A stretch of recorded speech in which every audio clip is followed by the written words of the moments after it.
guys, this is Lauren Rosas, and this is Rehema. And this is our very first podcast of Sideshow. So, yeah, basically. Exciting.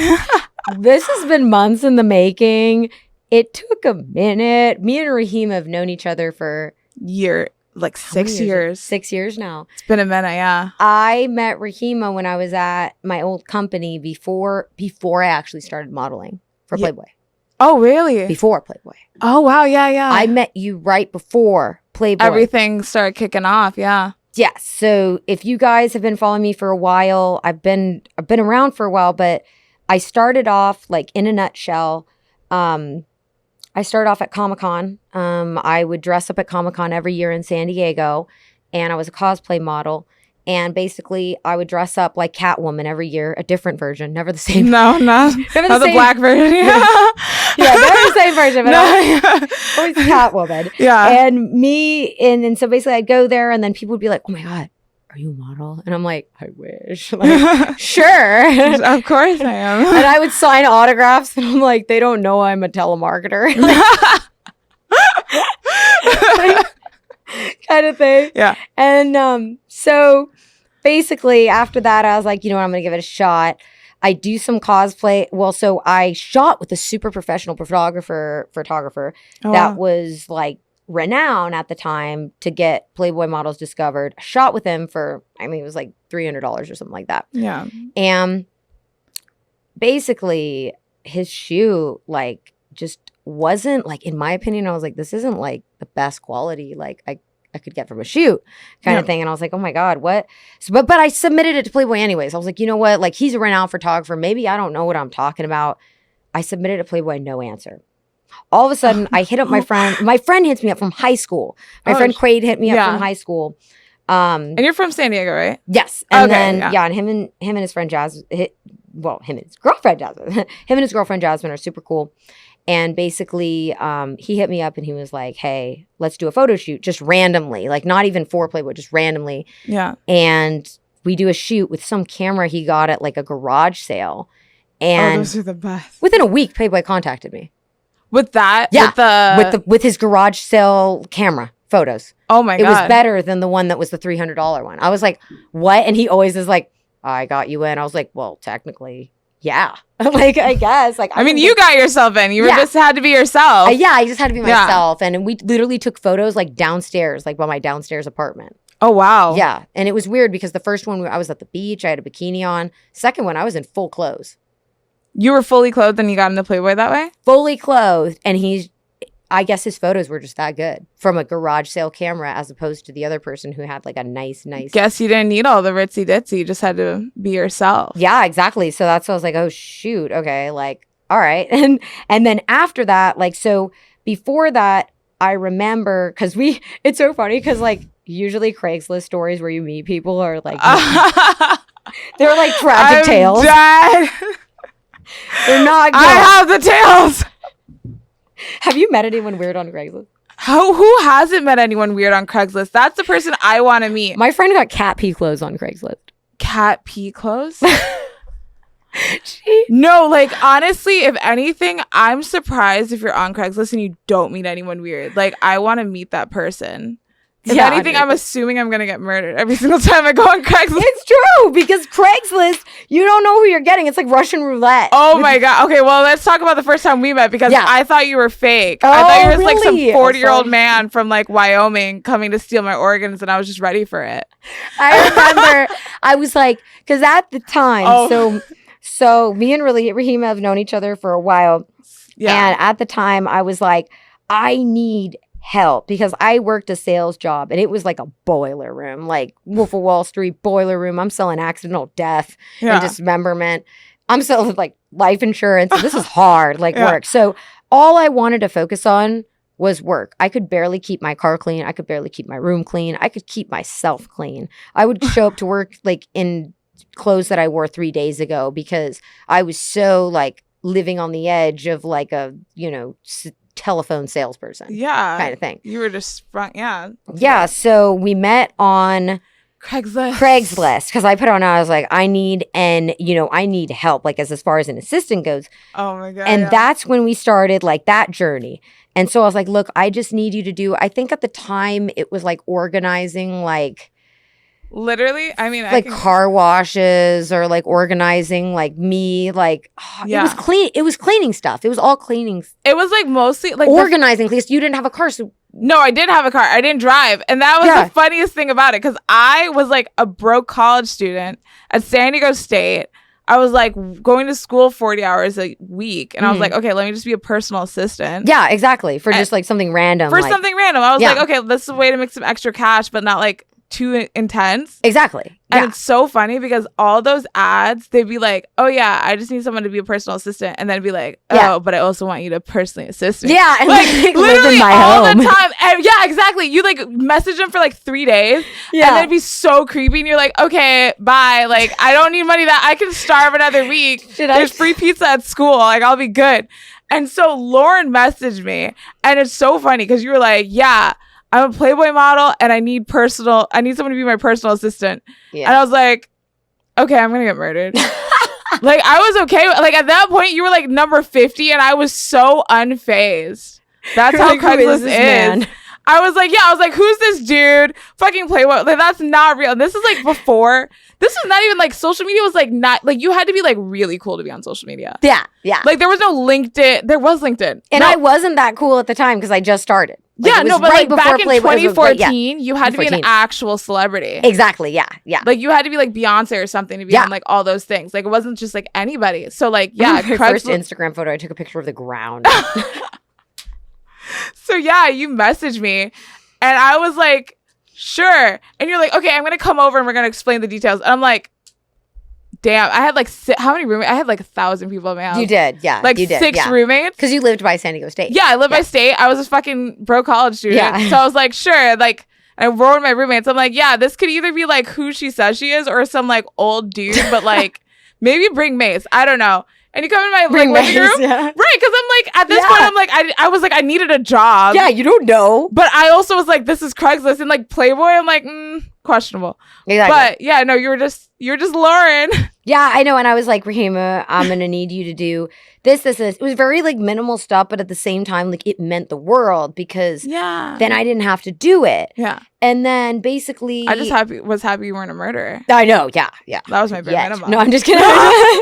So anyways, after us being in this industry, like honestly, we went through so much. So much. I'm not phased anymore. I'm like, we've been through so much together.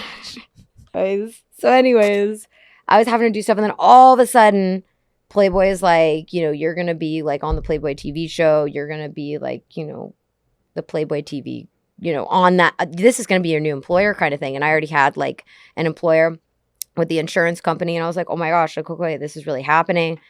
Like, I got to start getting help because I couldn't do it alone. And you were official. Mm-hmm. And with like, I guess on my journey as an artist, I just realized that, and every artist will realize, you can't do everything yourself. And there comes a time where you're just going to have everybody just pitch in their help and it's going to have to make it work because you just can't physically do anything yourself. And I've tried and it will literally kill you. So no. No, like the loneliest road is so hard. Yeah. Oh yeah. So you need a good band of people around you. And so, now, moving on from those days. We're far beyond those days. We don't use Craigslist anymore, thank God. Yes. Our relationship has definitely changed. Yeah. Yes. We graduated past that. Our relationship has changed. We're more like business partners now. Yeah. And the interesting thing is we've been through a lot in this industry. And as far as this podcast goes, we always were into like, you know, the rock and roll spooky stuff. But, you know, we also want to, you know, showcase artists. And we also want to kind of just talk about this industry and what we've been through. This industry is very interesting. Like, me and we first started as doing the modeling industry.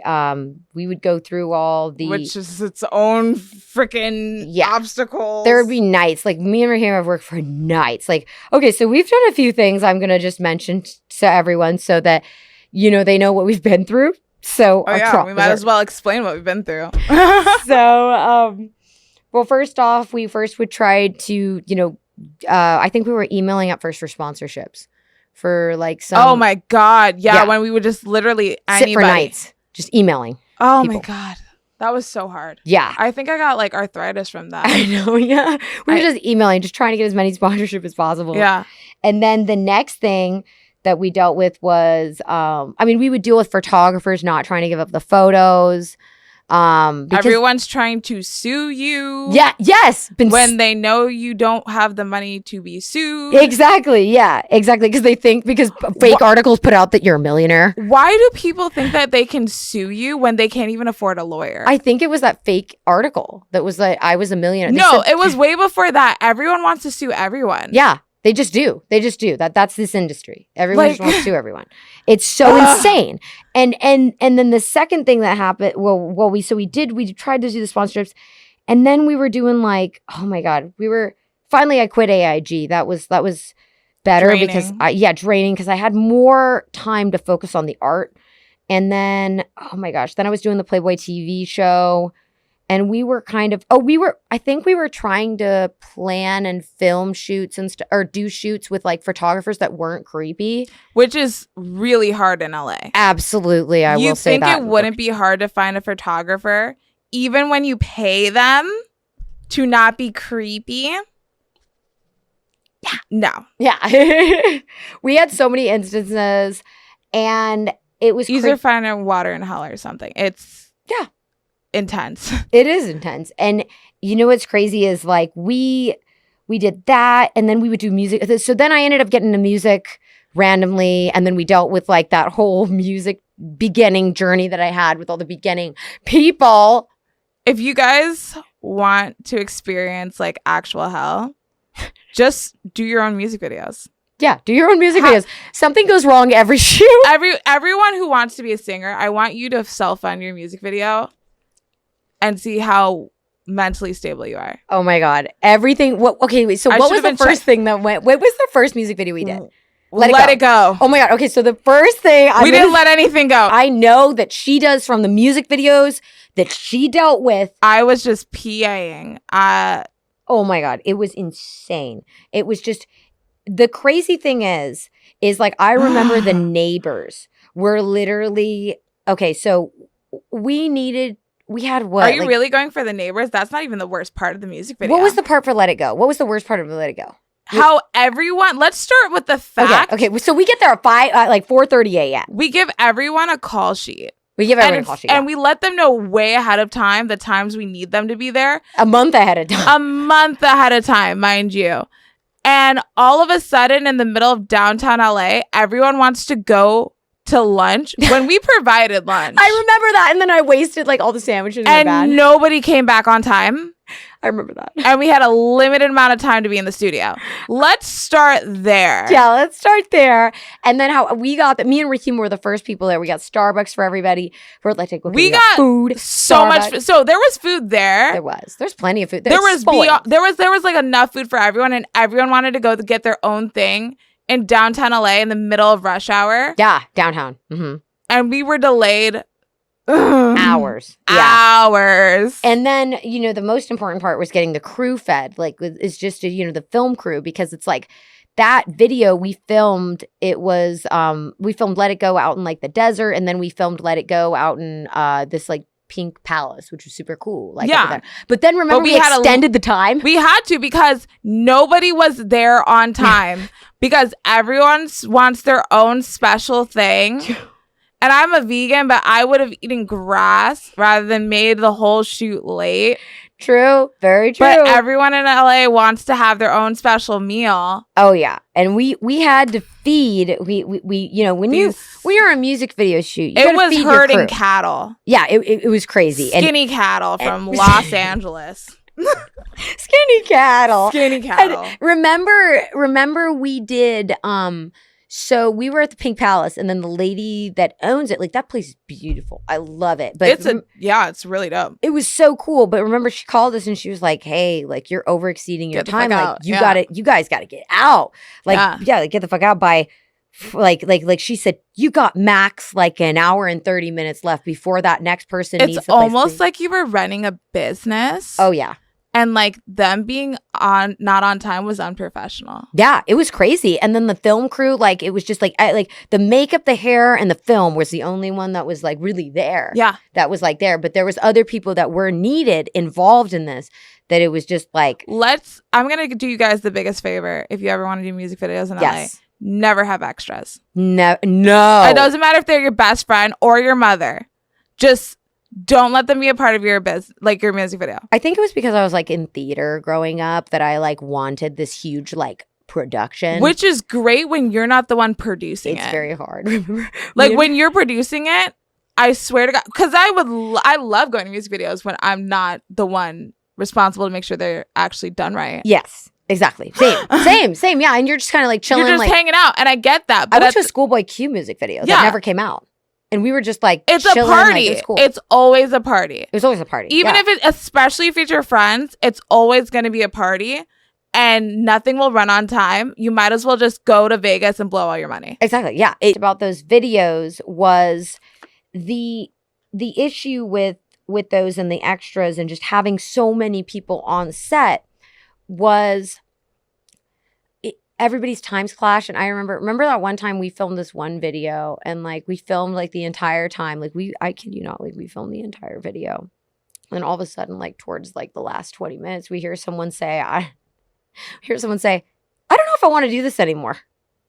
And we didn't have anyone. Because even though it might be you the one paying for it and you're the artist, every single person thinks they're so special. Yes. And they want to be in hair and makeup. Yes. And act like they're the center of the universe and that you're God's gift to them and that you made this video happen for them. Mm-hmm. And if they run your money, that's cool. Mm-hmm.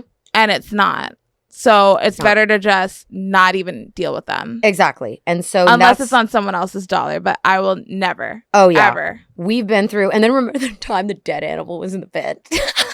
So we had a music video in the middle of the desert because that's her aesthetic and it would have been perfect. Yeah. Except for the fact we're in the middle of nowhere, San Diego. Like not even San Diego. Like we were in like 45 minutes away from San Diego near like Salvation Mountain with all like the fucking. Near like Coachella. Like near the boonies. Like nowhere. And this was the only Airbnb in the area. Only Airbnb. Yeah. Because we, like, day one, people were getting sick. Yeah, and this is like, we had about 3-day music video. It was 3 days. We had a guy from a makeup artist from Los Angeles, a hairstylist from San Diego, like people from all over coming for this music video. This is the only place to house all these people. We planned this for 2 months. For 2 months. 2 months we planned this. And then everyone was getting sick and no one knew why. The smell. Because there was like a dead raccoon in the vents. Mind you, this is in the middle of nowhere. It was awful. There was no other Airbnbs possible. No other. And we had to fight to get our money back. We literally did because it was like, I just remember the smell and then the makeup artist was like vomiting. The makeup artist was basically fighting for his life. Yeah. Yeah, exactly. And it was just like, it was so gross. Probably will never come back to San Diego. Oh yeah, exactly. He was like, I'm done with these San Diegos. Oh yeah, that was E. That was E. Yeah. And then Sierra, she was the hair. She was a hair. And she was pregnant. Oh, yeah. She was pregnant and she was a trooper. She was like, I'm pregnant. I'm just having a good time. And I'm like, babes, it's okay to say that this is disgusting. Yeah. And so because we stayed there for 3 days total. And then one of the crew members actually ended up vomiting and getting sick. So we were like, oh man, we have to clean. So our first thoughts were, we need to clean this up before it leaves a stain and we get charged for the carpet. Because when someone vomits on a carpet, little did we know there was like a dead animal in the vent. Yes, and there was like roaches everywhere. That place was disgusting. It was, yes. We gave them a 1-star review for sure. Right. And I just remember, I remember when we went to go get the money back because like the smell from the animal, because this was all day. We couldn't even eat in the house. Like we just. No, it was I don't even. It was getting worse day by day because it was putrid and it was hot. It was cooking. Like imagine. It died when we got there. It was dead and it was cooking in the vents. It was cooking in the vents, and this like I swear to God, we were fighting for our lives. I've never been to Nam, but I've seen some things. Music videos, guys. Not for the weak. That was. We deserve a medal. 3 music videos. 3 music videos. So that was, and okay. And we didn't even mention the first music video with Let It Go. I didn't want reoccurring dreams. Yeah. Well, that's when we noticed that, like, oh shit, when you have a music video problems, they're going to get thrown at you like baseballs, like literally like one of those machines that shoot them out. That's when you do a music video and you're an artist that's self-funding, like you're in trouble. Get ready. Oh my God. It's almost like, oh yeah. Remember the neighbors? The neighbors, the neighbors next to the house that we rented for the video. So you always got to rent. I mean, maybe not always, but in our book, we would rent a house so that everybody could eat there. Cheaper and simpler is better. Absolutely. So we could rent. We could rent a house, and we could do makeup there, hair there, feed there, and do whatever there that we needed to do until the next set. Yeah, time. And basically, that first. Their neighbors, we get a call from the neighbors or a knock on the door. Yeah. And they're like, hey, we're the neighbors and we don't like that there's 20 or 15 cars parked in the lots and they're blocking up the street. Which is understandable, but still. Yeah. And it was the crew because the crew needed to eat and it was lunchtime. They're like, we didn't know what the fuck we were doing. We didn't know. It was our first one. It was our first music video. We were virgin. We were music video virgins at the time. We were music video virgins. We're better now. That was definitely intense. And so the neighbors told us, they're like, we don't like the fact that there's 10 cars parked in the lot. We're going to need you guys to move. Yeah, God forbid. In 10 minutes. And if you don't do that, we're going to call a tow truck and tow everyone out of there. And everybody just got there to eat lunch. Everybody needs to eat lunch in order to do part 2 because they're all hungry. And this is the film crew. So I was like, we had to give them like $500. Do yourself a favor and like film your music video in like Omaha, Nebraska. Please. Middle of fucking nowhere. Middle of nowhere, right? Where you like, just won't get in when trouble no one will bother you. I don't like never again. Oh yeah. And then the animal thing. And then, so we encountered a lot of issues. We've been through it. It was the animal. And then after the dead animal in the vent, that was just crazy. Like I'd never had that happen to me at Airbnb. And it's never happened to anyone. Mind she you, fought us. After she almost got us food poison, like literally, I think it's like black mold, like that level. She didn't want to give us our like what $300 back. She's like, well, you guys stayed there. I'm like, well, this was awful. I had to. There was nowhere else. We were in the middle of the freaking oh god, nowhere else, and there was only like a few beds, and then they made it look like it was more, and it really wasn't. Which is always I was sleeping on the floor. We got catfished by Airbnb. We did. So that's why, like, when I went apartment hunting recently, you can get catfished by a Motel 6. I know. It's not just Tinder that catfishes you. Like it's motels, it's apartments, it's hotels. Everything. Yeah. Catfishes are everywhere, guys. They are. They're everywhere. And even especially with apartments, because they want to make it look so good. They'll make it in look LA. They'll make it look like biggest catfish. Yeah. And there should be a Tinder for like apartments and like reviews. Like this one catfish me. Yeah. There's like a dead man right next to it. Exactly. And like recently I moved and it was necessary and recently stressful. I moved. Oh my God. Yeah. It's stressful, expensive. Moving is just like whenever somebody tells like, oh, I'm moving, I'm just like, oh shit. God help you. Who likes moving? Moving is tiring and it's expensive. It can be. And you just got to do it. It's like a necessary life thing that you just have to do. And I just remember when I was in the process of moving, we were looking within 48 hours. Mind you, in this current market in Los Angeles, the fact that they found an apartment in that's not heard of. I just want to set the tone. Finding an apartment in Los Angeles within 48 hours is kind of not in like the middle of a crime scene. Exactly. Yes. Exactly. Exactly. Because it's tough, and especially it's not apartment hunting season. No, this market is insane. Yeah.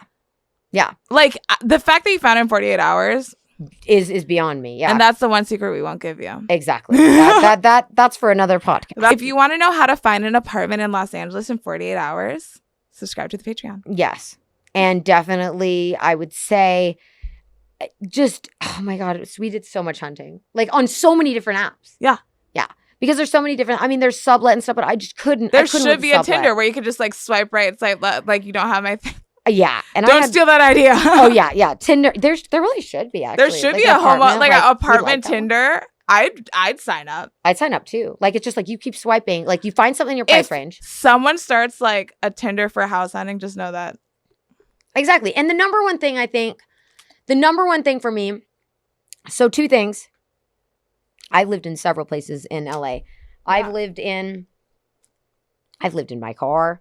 I've lived in a apartment in like the slums of Hollywood, like literally like the slums of like Hollywood.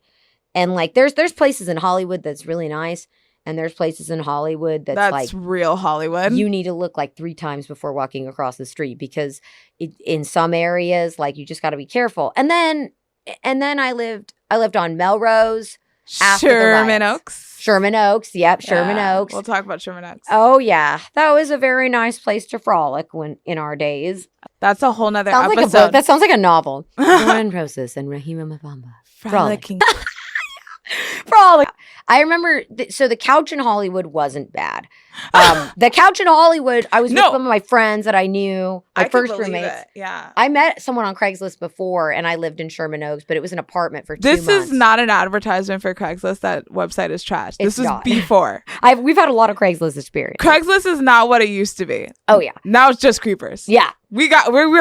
So just remember that. Go on. Exactly. So basically, first roommate I had, Craigslist. He was normal. He was cool. And rare for Craigslist. Rare. There was this dude from Santa Monica that messaged me the first time that I wanted to live in Hollywood. From Craigslist. And he was like, hey, live in my nice Santa Monica mansion. And he's a nudist? Well, I said probably. Every single time I needed an apartment, I would go on Craigslist. And he'd be like, hey, you can live in my 1 bedroom. It's $500 a month. But just be okay that I'm a nudist and I will sleep in your bed randomly. Oh, my God. And I'm like, sir? I'm terrified. And I'm broke in college. He's like, oh. He's like, that's okay. It's just like my natural thing. I'm like, I naturally don't want you to be around me. It's me naturally. Like, I naturally want to just sleep in my bed alone. Naturally. I'm like, Adam and Eve. Adam. Yeah. So I hope we are like discouraging anyone from ever going on Craigslist ever. Oh, yeah. It's definitely like a threat. So basically, we pretty much, I ended up moving in with this roommate because I was deprived when I was younger. I grew up in a religious household. Yeah. So like, I was like, I just want to live with a guy. I just want to know what it's like to live with a man, because my father didn't live with us. So I was like, you know what? I need to know what it's like to live with a man before I die. And that was oh my God. Huh? It was such a toxic, weird, big deal, but it was a big deal. No, yeah. Yeah. So especially if you never had that. Exactly. I never had it. So I was like, okay, I'm going to live with a man. Cool. I was all stoked. And then I left with a man, and then I was like, this is overrated. Yeah. I was like, out in 2 months. Like, yeah, well, at least you experienced it. Yeah, and that was the most important part, was the experience. And then because I was living off, after I quit AIG, I had an IRA. I was living off this IRA for, I think it was like 5 months, and it was gone. I was like, I'm rich. And then all of a sudden, within 5 months, I was like, fuck, I can't afford my rent, and I got to go back to my mom's house in San Diego, because like that's what it was, because I wasn't working. Yeah. So I went back to San Diego, lived with my mom. And then finally, like, I'd lived there for a while, did some stuff in LA. But then I started noticing I was doing a lot of hotels in LA because I had a lot of work. Yeah. And we had a lot of stuff that was going on in LA. So I noticed we were doing a lot of hotels. Like, we were doing hotels either for work. Which racks up after a while. Yeah, like 5 hotels. It's like, why don't get an apartment? Like, at this point, like, you're just wasting money. And then I was like, okay. So we stopped doing the hotels because I ended up getting a place on Melrose. But it was like kind of when the riots were happening during the quarantine. Well, yeah. Oh, yeah. Yeah. Well, because I had to move out. I was stuck in Bali then. Yeah. Yeah, she was stuck in Bali, and I was a cam girl. And the reason why I had to leave San Diego was because my mother she's pretty religious. Religious. Yes, religious. And a religious mom with a cam girl daughter. Oh, it was very awkward. It was like fire and water. Shit, give me 5 minutes, okay? Yeah. And then I had to say, I was like, I'll call you back. Like, I'll call you back because some of my roommate's kind of crazy. She's an older lady, and she's like my mom. Yeah, she's like my mother. I'm literally living with my brother off the quarantine. Please, goddamn, help me. So yeah, my free cam. It's harder to cam. It is harder to with cam your mom in the other room. Yeah, because she's like, and the thing is I couldn't be like these girls that like. are like, oh my gosh, so this was my day and this is the outfit that I'm wearing. Lies. Give me money. I was literally doing BDSM calls with a dog collar. And like, your fucking mom being like, keep it down. She was like, what are you saying to these people? And I was like, these are the only people that want something from me. I gotta get some money. I got a car payment to make, Mom. Oh my. Yeah, so it was crazy. I had to leave. So I left to Melrose. Melrose was cool. But then, we had the offer to live in like a really nice mansion. Don't. Money pit. Immediately to jail. Just go to Nebraska. And then get a wife and kids and just live a wholesome life without stress. That would have been cheaper than that oh entire my God. year that I was there. You would have bought a mansion in Nebraska. I don't know. Wait, who knows at this point? And so at that point, after I moved out, I was like, okay, apartment, that's the deal. That's what's happening. Like, no more couch crashing, but apartment. So apartment is something good that I could get. So apartment it is now. It's cool. It's a little studio. I literally planned this for like a month and a half. I grinded for a month and a half and literally like. Now you have a home. It came to fruition. Yeah. You're a Los Angelino. Yeah. Los Angelino. And it's just, and it's kind of interesting. Like, living on your own, this is the first time that like I've ever had to like, I've not subleased or just like lived on a couch. You got a whole lease. You have a lease. Yeah. Whole one. Yeah. So it's like, it's like all that training, all those years, like kind of build it up for it. Now you're here officially. Mm-hmm. Welcome to LA. Here to stay. Here to stay. Not me. I'm in San Diego. I'm not moving to this. Eventually you'll move to LA. I know. Let's not put that evil on me, Ricky. Ree is okay. So a little background about Ree. So because I've shown Ree on a lot of the things that I've done.